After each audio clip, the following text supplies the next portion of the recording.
Um santo dia. Que bom que estamos mais uma vez reunidos para falarmos sobre o Apocalipse. Estamos nesse estudo agora dos selos, os 7 selos. Vimos primeiro, segundo, terceiro e quarto selo, que vai falar justamente também dos cavaleiros, não é? E vamos adentrar nesse quinto selo. Mas uma coisa interessante nós temos que perceber. O Apocalipse de São João tem uma linguagem própria, tem uma linguagem figurativa, mas não quer dizer que essa linguagem ela seja mentira, não, ou uma fábula, de forma alguma. O Apocalipse é real, é algo que já aconteceu, mas algo que também quer nos mostrar para o futuro. Mas nós temos que ter muito cuidado quando nós vamos estudar o Apocalipse. Eu, nessa empreitada, eu tenho buscado assistir várias pregações, tenho buscado vários livros, mas sempre com um cuidado muito importante, meus irmãos. Precisamos saber quais são as fontes, quais são as referências, o que é que a igreja nos exorta, o que é que os santos falam, o que é que a Virgem Maria fala sobre o Apocalipse. Por quê? Porque questão de interpretação é complicado. Você de repente olha para uma obra de arte e imagina algo, e tem uma outra pessoa que pode entender totalmente diferente como o que você percebeu. Mas veja, nesse segmento de salvação, um entendimento errado que você tenha, uma doutrina errada que você absorva, pode conduzir você para o caminho errado, para o caminho torto.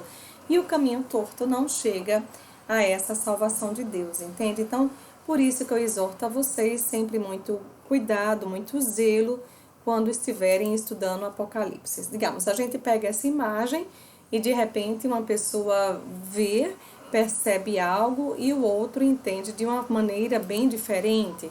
Que belo! Um prato de sopa ainda quente. A outra pessoa tem uma outra interpretação. 2 flechas para o mesmo arco, interessante. E um outro ainda tem uma outra forma de leitura. Um lindo vaso de flores, mesmo sem pétalas. Então, o que eu quero mostrar para você? Tenha cuidado. Não tenha pressa em ler o Apocalipse. Por isso que nós vamos fazer bem devagarinho. Provavelmente nós façamos capítulo, o selo 5º e 6º. Se não der tempo, vamos ficar no 5º. Mas é interessante que você possa ir absorvendo.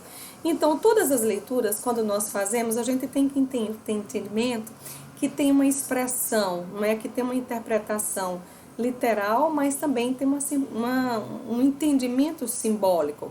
Então, às vezes, as pessoas podem dizer assim, estou morrendo de fome. Mas morrendo de fome, esse rapaz com um sanduíche tão grande, maior do que sua própria boca, não, isso não deve ser fome, isso deve ser gula. É um desajuste, mas não a fome. A fome que ele está talvez dizendo ter, seja de uma maneira simbólica. Ele está com tanta fome, mas não literalmente está morrendo de fome, entende? Quem está morrendo de fome é essa criancinha que está mamando, tentando sugar um pouco de leite dessa sua mãe, entende? Então, tem muitas expressões que as pessoas ficam se perguntando e nos perguntando, mas isso vai acontecer do Apocalipse? Não é simplesmente uma linguagem simbólica? Nós podemos dizer que existe linguagem simbólica, sim. Por exemplo, agora que caiu minha ficha, não é? Eu tô com dor de cotovelo, significa que, não é? Vai estourar uma bomba, né? E o pulo do gato, vou quebrar um galho aqui pra você, não é? Fulano tem costas largas, queimou meu filme. Segurar vela quando você sai com alguém que está com um casal de namorado. Enfim, de fato, essas expressões que eu falei são figuras simbólicas, mas entendamos que aquilo que o Evangelho quer nos passar tanto pode ter uma forma simbólica como também pode ter uma forma literária. Quando nosso Senhor pregava, ele recorria a muitas parábolas. Isso, de certa maneira, é um simbolismo. A parábola do filho pródigo e tantas outras que existem. Mas quando está falando da Eucaristia ser adorada pelos homens, da Eucaristia ser adorada pelos anjos, isso não é de maneira simbólica, irmãos. Isso é de maneira literária. Quando nós estamos adorando, é a real presença de Cristo na Eucaristia, entende? Então, tenhamos todo o zelo, todo o cuidado, todo o discernimento, toda a ação do Espírito Santo para que possamos bem entender. As pessoas podem dizer assim, o Apocalipse não aconteceu e nem vai acontecer. Engraçado, não é? No Apocalipse a gente vai ver tantas referências, e será que essas referências não estão acontecendo já hoje? Entenda, quantas vezes nós ouvimos falar sobre chip, sobre a moeda que não vai existir, sobre isso, sobre... E aí, será que essas realidades não estão acontecendo? Não é? Carteira digital, banco digital, nada mais físico, tudo no espaço.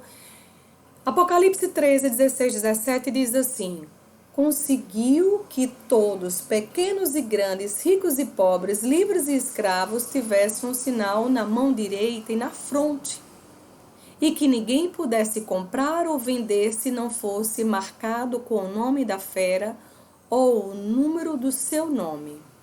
E aí será que não está percebendo que hoje essa forma digital de ser não está prevalecendo? Se você vai no hospital, se você não tiver com seu cartão, você não é atendido, não é?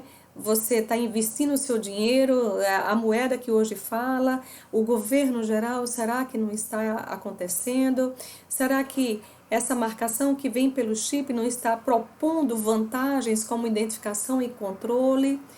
Meus irmãos, vejam só, entendam, o Apocalipse ele é cheio de figuras simbólicas, de fato, verdade, a gente teve um estudo só sobre o simbolismo do Apocalipse, mas ele também é literal. Por quê? Porque as profecias têm se comprovado, têm se cumprido, tantas delas. Então tenhamos todo cuidado. Vamos adentrar agora no quinto selo. Esse quinto selo vai nos proporcionar aquilo que João, apóstolo, teve como visão, não é? E percebam, a visão dele é a visão daqueles que estão no céu e que recebem a honra de Deus. Enquanto o primeiro, segundo e terceiro selo e o quarto selo era falando sobre os cavaleiros, não é? Esse quinto selo vai falar não das coisas terrestres, mas das coisas celestiais. É uma visão do céu. Mas, ao mesmo tempo, essa visão do céu quer nos fazer entender que existe uma possibilidade de vida plena para todos aqueles que aderirem ao reino de Deus. Então, eu preciso entender que se eu quero esse céu, eu tenho que praticar hoje aqui na terra. Aquilo que eu fizer, aquilo que nós fizermos aqui na terra, vai valer o nosso céu. Então, a prática para ter o céu é aqui na terra. Entende isso? Então, o primeiro versículo que vai falar sobre o Apocalipse do quinto selo, ou seja, nós estamos no estudo do Apocalipse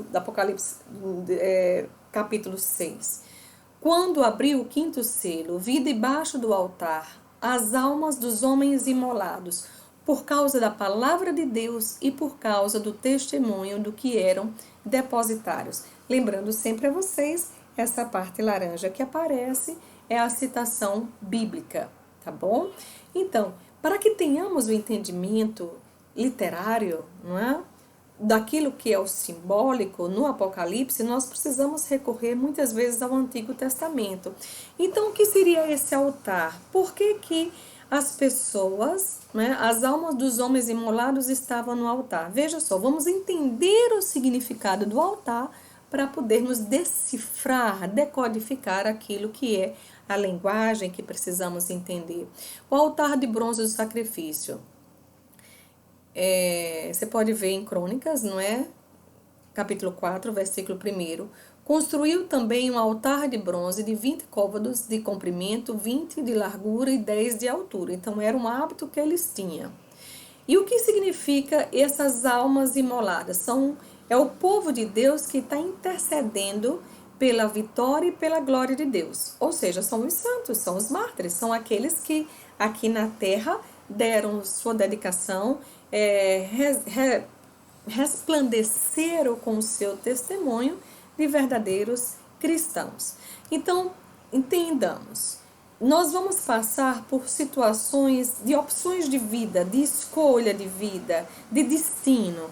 Digamos que você tenha duas situações a escolher, não é? O mundo está aí na sedução, na perseguição. Na hora que você se vir perseguido, mesmo que você tenha a sua fé, você vai aderir àquelas propostas do falso profeta, do anticristo, do perseguidor? Se alguém chegar para você e dizer assim, olha, para você ganhar dinheiro aqui no hospital, você vai ter que praticar e organizar os abortos. E aí, você vai aderir?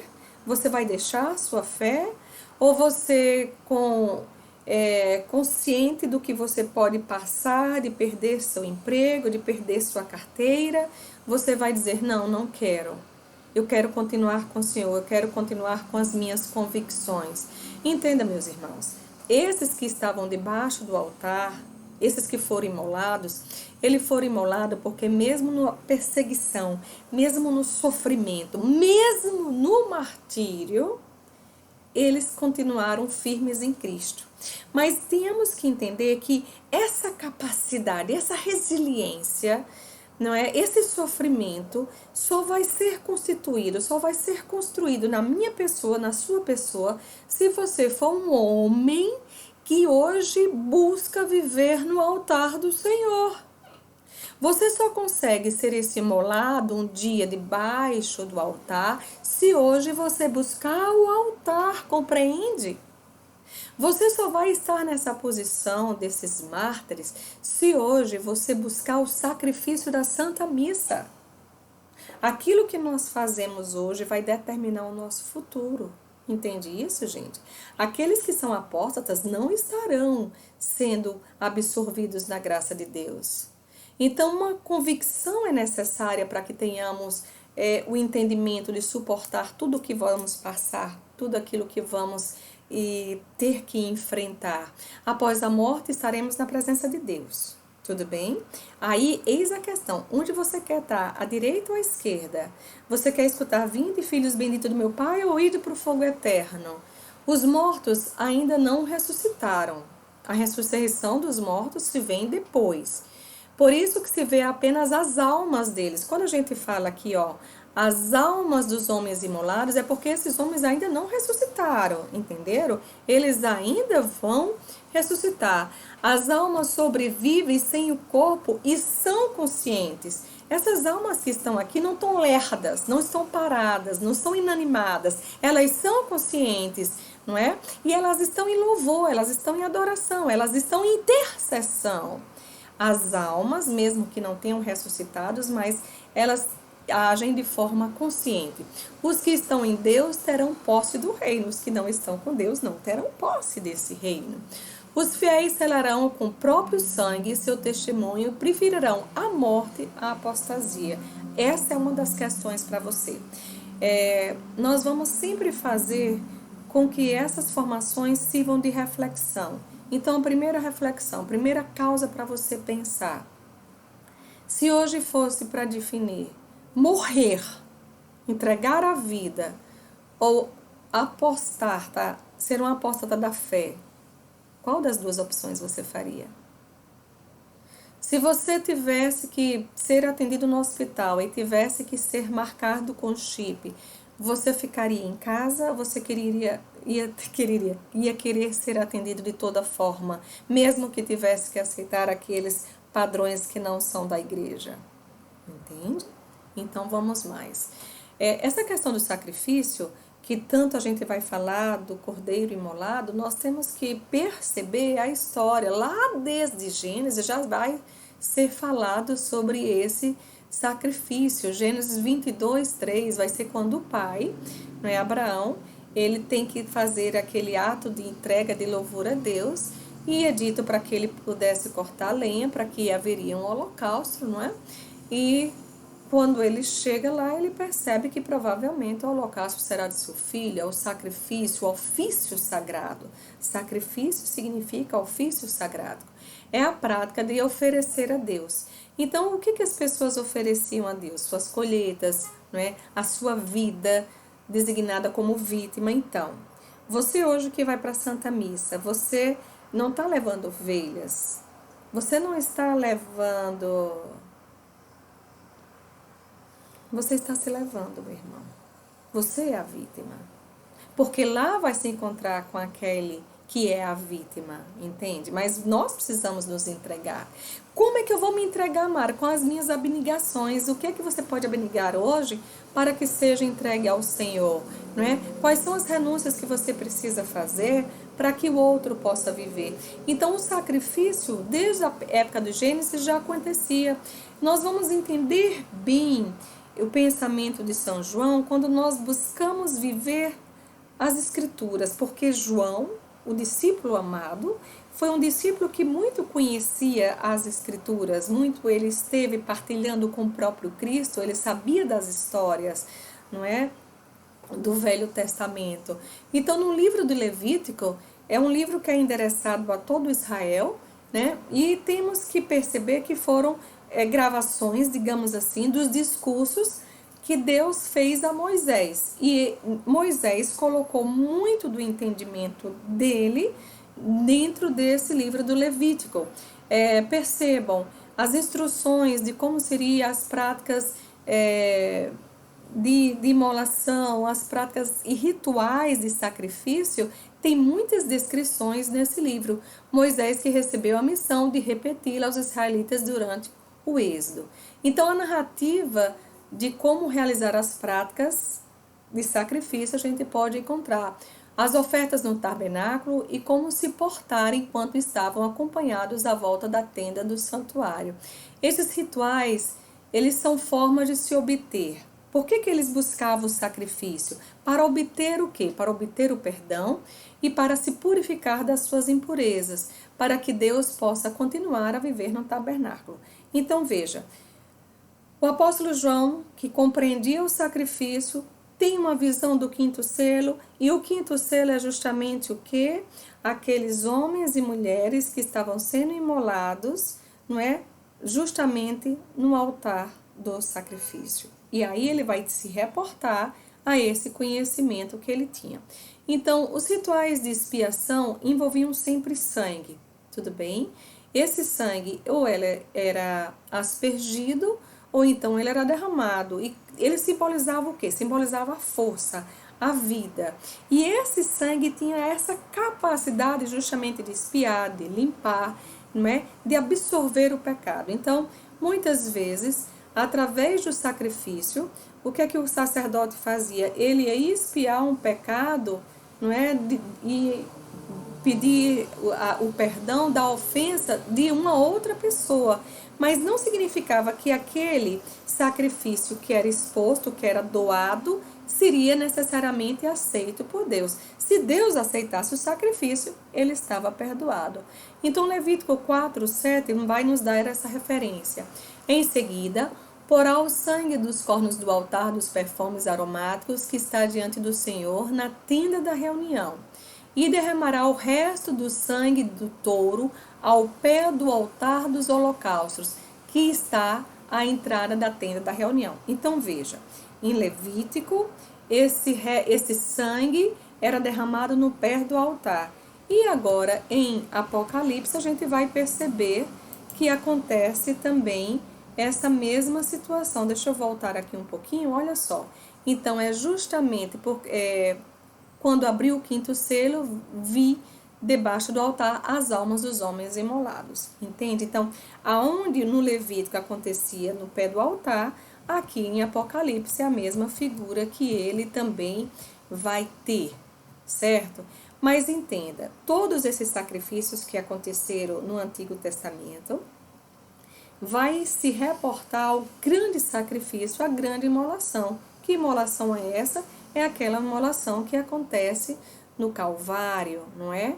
Quando na cruz do Senhor a gente compreende que chega o cordeiro para ser imolado, mas esse cordeiro imolado que passa pela paixão, pela morte e para a ressurreição, passa a ser então o grande leão, rei de Judá, que vem para julgar todas as nações. Com a morte de Cristo, a única e suficiente oferta imolada foi oferecida de uma vez por todas. Então, esses sacrifícios que eram feitos por vários, não é, nas tendas de reuniões, não precisa mais ser feito dessa forma. Por quê? Porque o grande sacrifício vai ser feito por nosso Senhor. E tem valor infinito, por quê? Porque agora nós estamos oferecendo não ovelha, não touro, mas agora a própria oferta é o corpo e o sangue da pessoa da Santíssima Trindade, não é? É o próprio Cristo, é o próprio Deus que agora está sendo ofertado. Eis porque Cristo entrou não no santuário feito por mãos de homens, que fosse apenas figura do santuário verdadeiro, mas no próprio céu, para agora se apresentar intercessor nosso ante a face de Deus. Isso está em Hebreus 9. Então, não é mais qualquer sacerdote que está oferecendo um sacrifício, é o próprio Cristo que se oferece. Então, meus irmãos, para que a gente possa entender esse quinto selo, né, dos mártires, nós precisamos entender a imolação que acontece na própria Santa Missa. A vítima, nessa figura que vocês estão vendo aqui, essa vítima é o próprio Senhor. Tudo bem? Deixa eu colocar maior para vocês poderem perceber melhor. A vítima é a mesma, corpo e sangue de Jesus Cristo. É o mesmo Jesus Cristo que se ofereceu sobre a cruz e que se oferece pelas mãos do sacerdote.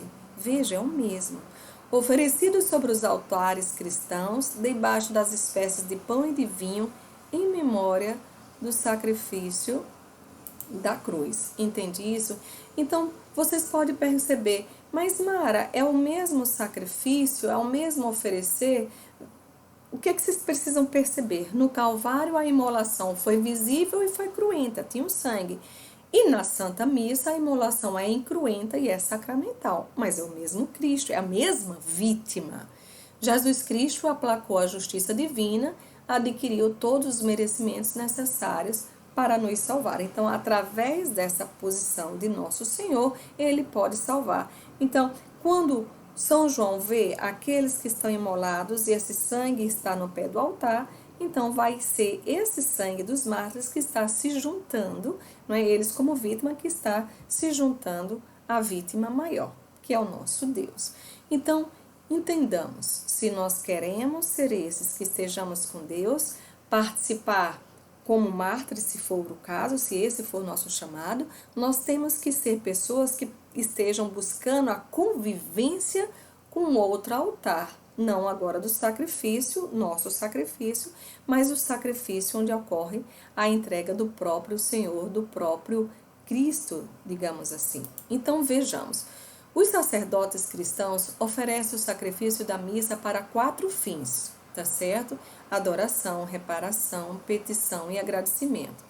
Então, como é que vai ser seu destino eterno? Você está participando da Santa Missa, meu irmão? Porque se você está participando da Santa Missa e está buscando viver esses momentos, né? Se você está querendo se entregar como vítima para participar juntamente com o nosso Senhor desse sacrifício, o seu destino está bem selado, não é? Mas a indiferença dos homens é aquilo que mais vai atrair a ira de Deus. Porque quantas pessoas estão buscando a missa? Poucas. E quantas pessoas verdadeiramente estão enxergando, estão tendo uma linguagem literal que aquela Eucaristia é o próprio Cristo. Então, esse movimento, digamos assim, de adoração, nós podemos dizer que ele é autêntico. Adorar a Deus em reconhecimento da sua divindade, com a consciência de que na Santa Missa Deus está presente e real fisicamente na Eucaristia. Você tem esse momento de adoração? Você entende que ali é o Senhor? Mas eu também posso me portar na Santa Missa, no sacrifício da Santa Missa, em ação de graça. E isso vai ser um culto eucarístico, não é? Dar graça a Deus por todos os seus benefícios. Nossa, tantas pessoas estão aí vencendo o Covid, tem tantas pessoas aí que não perderam os seus empregos, tem tantas pessoas que em situações que poderiam ser decadentes, responderam positivamente ao Evangelho de Deus, estão dando graças, não é? Então, são esses atos, são esses comportamentos que nós precisamos entender. Na Santa Missa, nós pedimos reparação. Vai que você fez um pecado, você conhece alguém que está em estado de pecado, vai pedindo essa reparação propiciatório, não é? Para aplacar e dar-lhe a devida satisfação pelos pecados, para sufragar pelas almas do purgatório. Mas é um momento também de petição, apresentar a Deus as nossas súplicas e preces, unir as nossas súplicas às súplicas de Deus. Como é que nós vamos imaginar que nós seremos essas criaturas do quinto selo se nós participarmos bem da Santa Missa, tá certo? Essa é uma condição extremamente necessária para que isso aconteça. Então, quem são esses imolados, não é? Quem são essas criaturas que serão imoladas por causa da palavra de Deus? Em Mateus 23, versículo 34 e 35, vai nos dar uma confirmação do livro de Apocalipse. Vai dizer assim: Vede, eu vos envio profetas, sábios, doutores, matareis e crucificareis uns, açoitareis outros nas vossas sinagogas, persegui-los-ei da cidade em cidade, para que caia sobre vós todo o sangue inocente derramado sobre a terra. Olha esse sangue inocente derramado sobre a terra. Desde o sangue de Abel, o justo, até o sangue de Zacarias, filho de Baraquias, e quem matastes entre o templo e o altar. Tá? Então, é mais uma confirmação que essa questão que do quinto selo do apóstolo São João não é algo simbólico, certo? Então, por que essas pessoas morreram, né? Temos tantas pessoas hoje que estão sendo escarnecidas, açoitadas, acorrentadas, aprisionadas, lapidadas, serradas, queimadas. Nossos mártires de Uruaçu e Cunhaú, toda a vida interrompida violentamente, meus irmãos, é uma denúncia e um clamor à justiça de Deus. Às vezes a gente percebe, minha Nossa Senhora, o que é que está acontecendo? Por que o mundo está desse jeito? É uma denúncia. O sangue dessas pessoas que morreram serve como denúncia. O sangue derramado dos mártires é semente de novos cristãos? Sim, mas também serve de denúncia de tantas coisas que aconteceram. De forma criminosa, os seres humanos estão sendo sacrificados. É isso que a gente vê todos os dias. É o grito no silêncio. Alguém pode dizer, mas ninguém nem vai saber que eu abortei. Ninguém vai saber, filha. Deus sabe. Me arrependi. Ótimo. Deus é aquele que é misericórdia para aqueles que se arrependem dos seus atos. Mas existe uma grande mentalidade e precisamos estar bem atentos que matar o menor não tem problema nenhum. Matar barata não tem problema nenhum. Matar isso não tem problema nenhum. Matar aquilo. Mas espera aí. Que forma que está sendo? Havia uma agressão? Entende? Matar uma criança? Não. Não é bem assim. Versículo 10. E clamavam em alta voz, dizendo: Até tu que és Senhor, o santo verdadeiro, ficarás sem fazer justiça e sem vingar o nosso sangue contra os habitantes da terra? Não é? É uma indagação. São aqueles que foram imolados, foram aqueles que morreram pelo Evangelho de Deus, que agora está colocando-se na frente do Senhor. A gente viu tantos martírios, Santo Estevão e tantos outros, os nossos apóstolos mesmos que foram martirizados, deve estar dizendo, até quando, Senhor? Até quando? Não é? Então, esse até quando é reconhecer a santidade do Senhor, mas que não compreende qual será o momento, mas que acolhe os desígnios de Deus. E quando vai dizer os habitantes da terra, os que promovem e sustentam a sociedade injusta. Quem são esses habitantes da terra? Nós habitamos a terra, nós seremos castigados, veja, de forma injusta, quem está se portando, que provoca a morte do povo. Esses sim receberão aquilo que é a recompensa pelos seus atos. Então, entendamos, o que vai ser esse martírio? Esse capítulo, né, esses versículos que nós estamos falando do quinto selo, vai estar muito reportado também que a gente fez uma formação falando sobre o martírio de São João, lembra? Então, o que é o martírio? É retratado como um ato sacerdotal de sacrificar a própria vida a Deus. Mas lembremos que nem todos têm um sacerdote ministerial, mas têm um sacerdócio, porque nós mesmos, de forma laical, somos chamados a ser reis, profetas e sacerdotes. Então, em Romanos 12, vai dizer assim: Eu vos exorto, pois, irmãos, pelas misericórdias de Deus, a oferecerdes nossos corpos em sacrifício vivo, santo, agradável a Deus, E é esse o vosso culto espiritual. Então, meus irmãos, quando a gente vai promover todos os meses o sacrifício, não é, de uma forma tão simples lá na ermida de Nossa Senhora do Carmo, é uma exortação que estamos respondendo a Deus. Eu vos exorto, pois, irmãos, pelas misericórdias de Deus, a ofereceres vossos corpos em sacrifício vivo, santo e agradável. A nossa forma de viver, nossa palavra fundante, a forma de viver, de falar, isso tudo é uma oferta a Deus, não é? Então, veja, quando os mártires, quando os santos indagam a Deus, pedem a Deus justiça, não é porque esteja querendo que necessariamente Deus possa maltratar com aqueles outros que fizeram mal, porque se tiver esse sentimento de revolta e de ódio, não seriam santos, tá? Então, eles estão rezando para que os inimigos de Deus recebam a justiça de Deus, mas para que o próprio Deus venha a ser glorificado.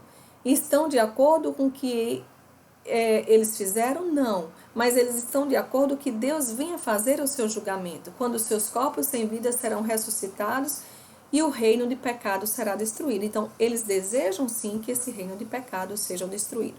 Versículo 11. Foi então dado a cada um deles a veste branca, e foi-lhe dito que aguardasse ainda um pouco. Então, eles não seriam necessariamente ressuscitados naquele momento, eles não veriam Deus fazer o julgamento naquele momento, mas eles já receberam o que? Essas vestes brancas. Não é a veste da justiça, da santidade, é a veste do próprio Senhor que ressuscitou. E foi-lhes dito que aguardassem, até que completasse o número dos companheiros de serviço, irmãos que estavam com eles para ser mortos. Veja, quando nós rezamos pelas almas do purgatório, será que de certa maneira nós não estamos esperando que isso aconteça? Porque se existe um número, será que quanto mais almas estiverem saindo do purgatório para o céu, não esteja se juntando a esses para completar esse número? Linguagem simbólica, linguagem literária, mas enfim, os cristãos estão sofrendo ameaças em tantos cantos e recantos, tantos morreram, não é? Quantos na Coreia do Norte, Afeganistão, Arábia Saudita, Somália, Irã, Maldivas. Então, são tantos os lugares que esses cristãos estão sendo martirizados, no Iraque, no Paquistão. Deus ainda não colocou um fim no mundo porque os mártires sofredores de Cristo ainda não completaram a sua tarefa e as suas faculdades. Entende isso, meu irmão? Mas que vai chegar um momento que essas coisas todas serão definidas, tá bem? Então, nós vamos dar uma parada por aqui. Não vamos falar hoje o sexto selo, já está preparada essa formação, mas é importante que você possa absorver essa parte inicial e para ter melhores condições de chegar no sexto selo. Mas entenda, o sacrifício eucarístico é aquele que vai nos preparar para o grande entendimento e o grande suportar das coisas que nos são necessárias. Quando nós nos entregamos à Virgem Santa, nós buscamos a experiência de ser filhos, de ser escravos, mas existe a grande experiência de ser vítima. Eu vou acolher os padecimentos para com a minha rainha vencer tantas dificuldades. Muitos cheirinhos no coração, que vocês possam refletir se de fato hoje chegasse uma situação de escolha entre o céu e as coisas terrenas, qual seria a sua opção? Um cheiro no coração, que Deus o abençoe com ricas bênçãos.